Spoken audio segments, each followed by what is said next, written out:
नमस्कार। इन खबर में आपका स्वागत है। एक बार फिर कोरोना की दस्तक सुनाई देने लगी है। भारत में नए कोरोना वेरिएंट XE पहुंच चुका है।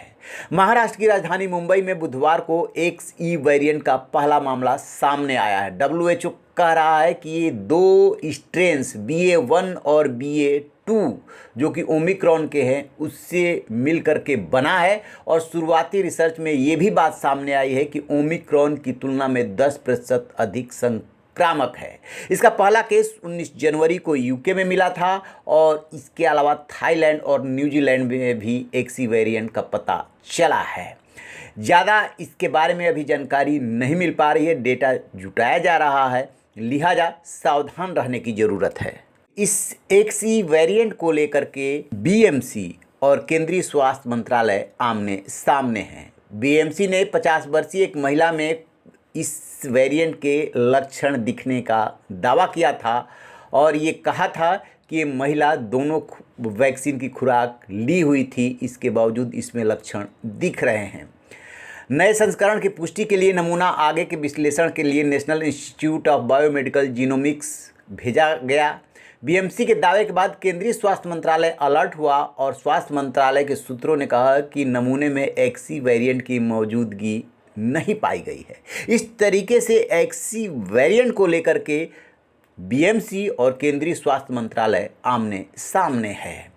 ये अब तक का सबसे संक्रामक कोविड संस्करण हो सकता है। विश्व स्वास्थ्य संगठन यानी WHO XE सब वेरिएंट के BA.2 की तुलना में 10% अधिक संक्रामक होने की बात कह रहा है। वर्तमान में ओमिक्रॉन वेरिएंट के हिस्से के रूप में XE म्यूटेशन को ट्रैक किया जा रहा है। ओमिक्रॉन के लक्षणों में बुखार, गले में खराश, खांसी, सर्दी, त्वचा में जलन हो सकते हैं।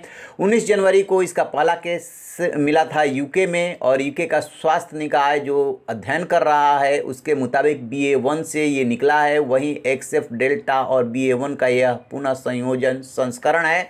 रिपोर्ट में यूके स्वास्थ्य सुरक्षा एजेंसी के मुख्य जो चिकित्सा अधिकारी है सुसान हॉपकिंस के हवाले से कहा गया है कि इस तरह के वेरिएंट को पुनः संयोजक के रूप में जाना जाता है। इस बात का अभी तक कोई प्रमाण नहीं है कि XE रोग की गंभीरता में कितनी इसे और गंभीर माना जाए। अब तक सभी ओमिक्रॉन वेरिएंट जो है थोड़े कम गंभीर दिखाई दिए थे, लेकिन यह पुनः संयोजन से बना है, इसलिए इसको लेकर के WHO रिसर्च कर रहा है। लेकिन ज़रूरत है BMC और केंद्रीय स्वास्थ्य मंत्रालय के आमने सामने आने की बजाय एक नतीजे पे पहुंचना कि क्या वास्तव में भारत में XE वेरिएंट की दस्तक हो चुकी है तो उसका इलाज कैसे किया जाए और लोगों को अलर्ट कैसे किया जाए, न कि आपस में भिड़ने से इसका समाधान निकलेगा। रहिए बेखबर, देखते रहिए इन खबर। Thank you. इन खबर चैनल को सब्सक्राइब करें।